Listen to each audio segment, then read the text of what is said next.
Today I want to take you on a journey that began thousands of years ago with the Stoics, yet remains profoundly relevant in our modern, fast-paced world. We'll explore how to master our emotions, particularly anger, and how to live a life of tranquility, regardless of external circumstances. But before we dive in, let me ask you this. How many times in the past week have you felt your blood pressure rise because of something someone said or did? How often have you found yourself lying awake at night, replaying an argument in your head, wishing you had responded differently? If you're like most people, the answer is probably too often. In fact, a recent study by the American Psychological Association found that 84% of American adults are experiencing heightened emotions, including anger and stress, in their daily lives. This emotional turmoil doesn't just affect our mental well-being. It has tangible impacts on our physical health, our relationships, and our overall quality of life. But what if I told you there was a way to break free from this cycle?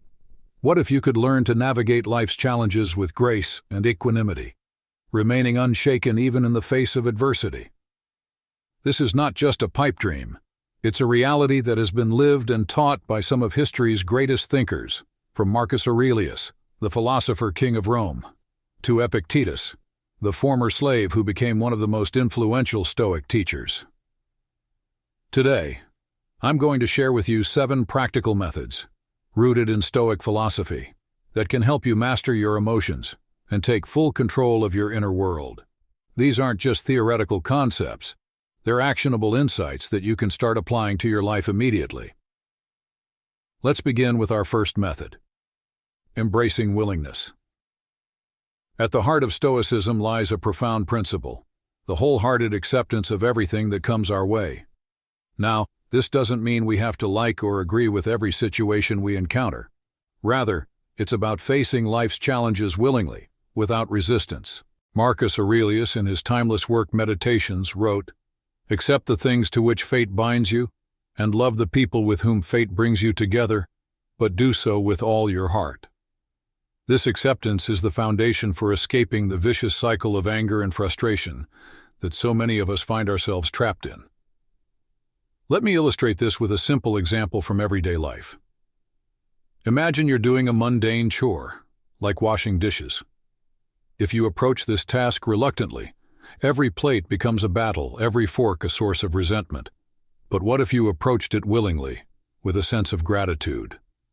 Suddenly, even this burden melts away.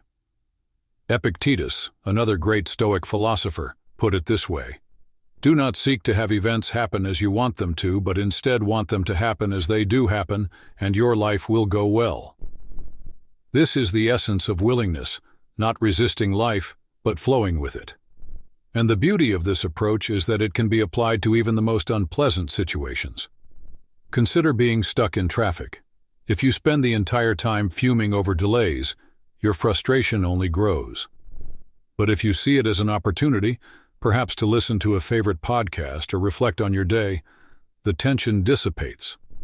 Now I can almost hear some of you thinking, "But Dr. Winters, isn't this just passive acceptance? Are we supposed to just roll over and accept everything life throws at us?"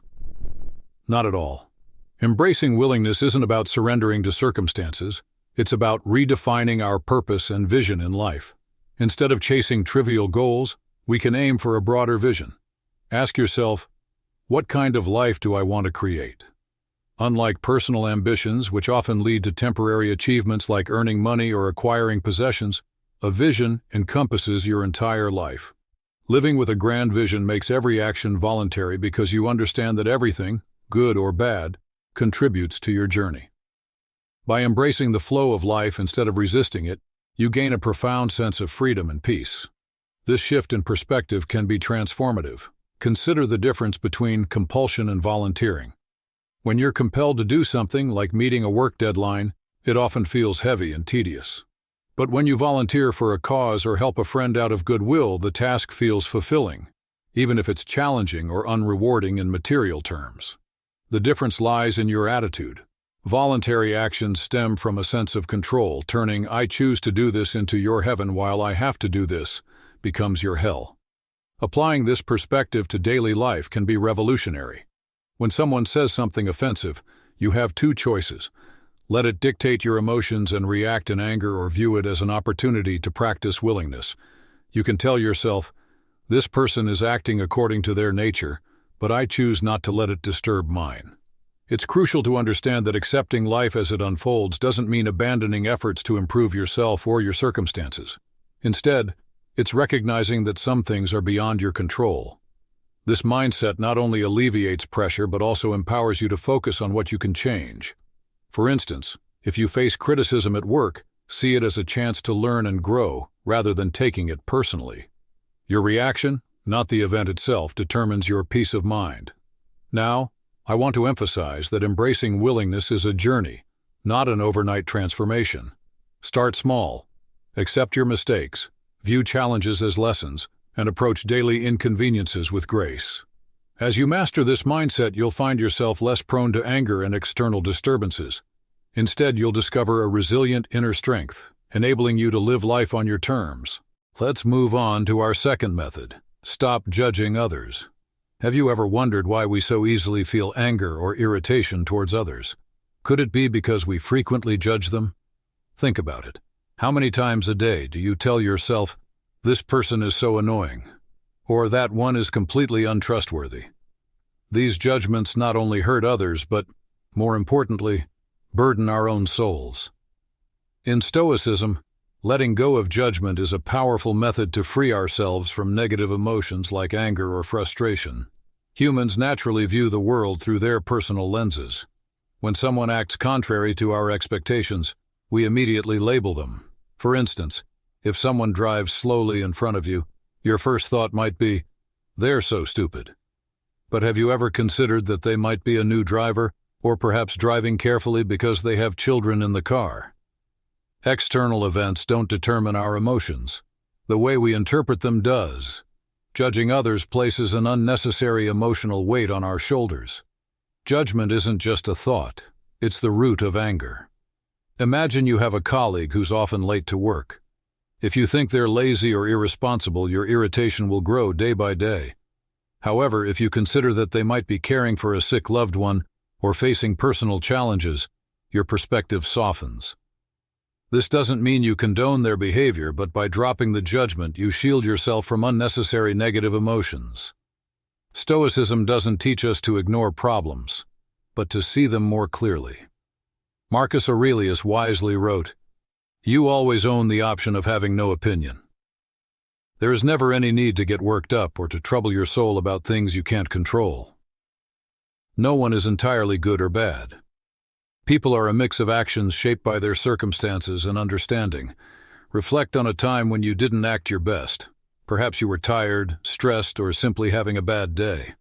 Similarly, others' actions are rarely fixed traits. In supportive environments, even the most flawed individuals can show kindness. Conversely, under pressure, anyone can falter. Picture yourself at a restaurant where a server accidentally spills water on your table. Your initial reaction might be anger. They're so careless. But if you pause and think maybe they're having a really tough day, you'll feel much lighter. This is the power of releasing judgment. It not only frees you from discomfort, but also fosters deeper empathy for those around you. To be clear, letting go of judgment doesn't mean condoning wrongdoing. It means refusing to let others' actions dictate your emotions. You can still discern right from wrong without allowing negativity to consume your mind. As Marcus Aurelius also said, the best revenge is to be unlike him who performed the injury. The best response to harm is not anger, but maintaining your composure and dignity. How can we practice non-judgment? The first step is awareness. Each time you catch yourself judging someone, ask, is this thought necessary? Does it benefit me? Then try to shift your perspective. Put yourself in their shoes. What might they be experiencing that you don't know? Finally, remember that everyone is different, and these differences make life richer. Someone being unlike you doesn't mean they're wrong, nor is it worth your emotional energy. Letting go of judgment means letting go of emotional burdens. It's learning to set yourself free. Next time someone irritates you, pause, take a deep breath, and ask yourself, is this feeling worth it? You'll find that by viewing situations with empathy and understanding, you're not only kinder to others but also to yourself. Ultimately, ask yourself this: do you want to hold on to anger, or do you want to live a life of freedom and peace? The choice is always yours. Now let's move on to our third method: let go of control. When you stop judging others, you uncover a profound truth. Much of our frustration and anger stems from expecting others to act according to our desires. Yet the world doesn't operate that way. People, with all their complexities, act based on their own reasons, often beyond our understanding. This leads us to a bigger question: do we truly need to control everything to find peace, or does peace come from letting go? This is the core spirit of Stoicism. Rather than wasting energy trying to change the uncontrollable, learn to accept it and free yourself from unnecessary burdens. While you cannot dictate life, you can always choose how to respond to what life brings. Imagine driving during rush hour. Traffic is jammed, car horns blare from all directions, and you're on the brink of being late. Anger rises as you think, why do people drive like this? Why can't traffic ever improve? But the reality is, you can't change how others drive or make the roads clear. The only thing you can control is your mindset and reaction. You can choose to be upset, or you can take a deep breath and accept that some things are simply out of your hands. This might sound simple, but letting go of the need for control can transform your life. A mother may constantly worry about her child's grades, but she cannot take their tests or force success. An employee might be frustrated by a boss's unreasonable decisions, yet they cannot control their boss's thoughts or actions. Negative emotions often arise from placing high expectations on things beyond our power. When reality falls short, disappointment sets in. I once knew a passionate young entrepreneur who spent years building a tech company, hoping to revolutionize an industry. However, when the product launched, market feedback was disappointing. Frustrated, he blamed customers for not understanding its value and suspected sabotage by competitors. These emotions trapped him in bitterness and helplessness. During a conversation, I suggested focusing on what he could improve instead of fixating on uncontrollable factors. This shift opened a new perspective. He stopped blaming others, refined his product, adjusted his strategy, and embraced the patience success demands. By letting go of what was beyond his control, he felt lighter, more creative, and eventually achieved greater success than expected. Stoicism not only reshapes how we perceive challenges, but also urges us to ask ourselves during stressful moments: is this within my control? Am I wasting energy on the unchangeable? Is my reaction improving the situation or worsening it? These simple questions are powerful tools to free yourself from negativity. Letting go of control doesn't mean surrendering or being passive. It requires focusing on what you can truly influence: your thoughts, emotions, and actions. Picture rowing a boat down a river. You cannot stop the current, but you can steer your boat, adjust your speed, and choose your destination. This principle extends to our relationships as well. We often become frustrated when loved ones don't meet our expectations. But we cannot control their actions or feelings. Instead, we can control our responses, our communication, and the energy we bring to the relationship. In professional settings, this approach can be equally transformative. Instead of stressing over office politics or decisions made by higher-ups, focus on excelling in your role and maintaining a positive attitude. This not only reduces your stress, but often leads to better outcomes and opportunities. Our fourth method is to practice perspective. This is about stepping back from a situation and seeing it in a broader context. The Stoics were masters at this, often reminding themselves of the vastness of the universe and the brevity of human life. Marcus Aurelius wrote, "You have the power over your mind, not outside events. Realize this, and you will find strength." This simple yet profound statement encapsulates the essence of perspective. When we're caught up in the heat of the moment, it's easy to lose sight of the bigger picture. A harsh comment from a colleague might ruin our entire day. A traffic jam might make us feel like the world is against us. But when we zoom out and look at these events from a broader perspective, we often find that they're insignificant in the grand scheme of things. Try this exercise. The next time you feel anger or frustration rising, ask yourself, will this matter in a year? In 5 years? In 10? More often than not, the answer is no. This simple shift in perspective can dramatically reduce the emotional impact of day-to-day annoyances Moreover, practicing perspective allows us to see challenges as opportunities for growth. Instead of viewing a difficult situation as a burden, we can see it as a chance to develop patience, resilience, or problem-solving skills. Our fifth method ties closely with letting go of control, but it deserves its own spotlight. The Stoics emphasized the importance of distinguishing between what is within our control and what isn't. Epictetus famously said, "Some things are in our control and others not. Things in our control are opinion, pursuit, desire, aversion, and in a word, whatever are our own actions. Things not in our control are body, property, reputation, command, and in one word, whatever are not our own actions." This distinction is crucial for maintaining emotional equilibrium. When we focus our energy on things we can control, our thoughts, actions, and reactions, we empower ourselves. When we fret over things beyond our control, other people's opinions, the weather, the economy, we set ourselves up for frustration and disappointment. In practice, this means accepting external events as they come, while directing our efforts towards our own responses and actions. For instance, if you're passed over for a promotion, you can't control the decision, but you can control how you respond. You might choose to seek feedback, improve your skills, or explore other opportunities. Our sixth method is to cultivate gratitude. The Stoics, despite their reputation for austerity, were actually profound practitioners of gratitude. They believed that by appreciating what we have, we immunize ourselves against the negative emotions that arise from wanting what we don't have. Seneca advised, "He is a wise man who does not grieve for the things which he has not, but rejoices for those which he has." This attitude of gratitude doesn't just make us happier, it makes us more resilient in the face of adversity. Start each day by listing 3 things you're grateful for. They don't have to be big things. It could be a warm cup of coffee, a comfortable bed, or a kind word from a friend. This simple practice can shift your entire outlook, making you less susceptible to anger and frustration. Our final method is to embrace impermanence. The Stoics were acutely aware of the transient nature of life. They used this awareness not as a source of anxiety, but as a tool for appreciation and detachment. Marcus Aurelius reminded himself, "You could leave life right now. Let that determine what you do and say and think." This memento mori, remember you must die, wasn't meant to be morbid, but to inspire us to live fully and not get caught up in petty concerns. When we remember that everything, good and bad, is temporary, we're less likely to be overly attached to pleasures or overly distressed by pains. This mindset allows us to navigate life's ups and downs with greater equanimity.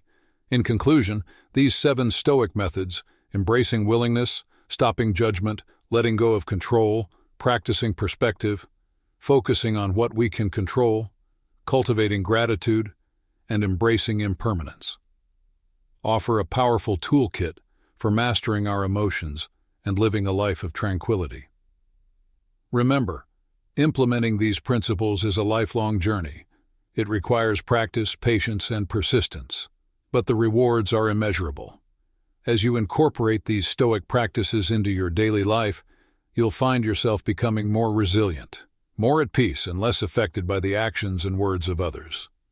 Let me share a personal anecdote to illustrate the power of these principles. A few years ago, I was giving a keynote speech at a major conference. As I stepped onto the stage, I realized that my presentation slides weren't working. In that moment, I had a choice. I could panic, get angry at the technical team, or become flustered and let it ruin my talk. Instead, I took a deep breath and applied the Stoic principles we've discussed. I embraced willingness, accepting the situation as it was. I didn't judge the technical team or myself. I let go of my need to control the perfect presentation I had envisioned. I put the situation in perspective, realizing that in the grand scheme of things, this was a minor hiccup. I focused on what I could control, my knowledge of the subject and my ability to engage the audience. I felt grateful for the opportunity to speak and for the audience's patience. And I embraced the impermanence of the moment, knowing that this too would pass. The result? I gave one of the best talks of my career. Without slides to lean on, I connected more deeply with the audience. I spoke from the heart, and the message resonated more powerfully than it might have with a polished slideshow. What could have been a disaster became a triumph, all because of the Stoic principles we've discussed today. Now, I'm not sharing this to boast, but to emphasize that these principles work. They're not just philosophical ideas, they're practical tools that can transform how we navigate life's challenges, big and small. As we wrap up, I want to leave you with a challenge. Over the next week, choose one of these 7 methods and commit to practicing it consciously every day. It could be embracing willingness in the face of minor annoyances, stopping yourself when you catch a judgmental thought, or starting each day with a gratitude practice. Keep a journal of your experiences. Note how your reactions change, how your emotions shift, and how your interactions with others evolve. I promise you, if you commit to this practice, you'll start to see changes in your life. Remember, the goal isn't to never feel anger or frustration. These are natural human emotions. The goal is to not be controlled by these emotions, to not let them dictate our actions or disturb our inner peace. In a world that often seems chaotic and beyond our control, Stoicism offers us a path to inner tranquility. It teaches us that true freedom doesn't come from controlling external events, but from mastering our own minds and emotions. As Epictetus said, "He is free who lives as he wishes to live, who is neither subject to compulsion nor to hindrance nor to force, whose movements to action are not impeded, whose desires attain their purpose, and who does not fall into that which he would avoid." By applying these Stoic principles, we can achieve this freedom. We can live lives of purpose, tranquility, and deep fulfillment, regardless of external circumstances. I want to thank you all for your attention today. Remember, the power to change your life lies within you. It's in your thoughts, your perceptions, and your reactions. The Stoics knew this thousands of years ago, and their wisdom is just as relevant today. As you leave here, I encourage you to see each challenge as an opportunity to practice these principles. Each moment of frustration is a chance to embrace willingness. Each judgmental thought is an invitation to practice empathy. Each desire to control is a reminder to focus on what truly matters. In doing so, you'll not only find greater peace and happiness for yourself, but you'll also contribute to creating a more understanding, compassionate world around you.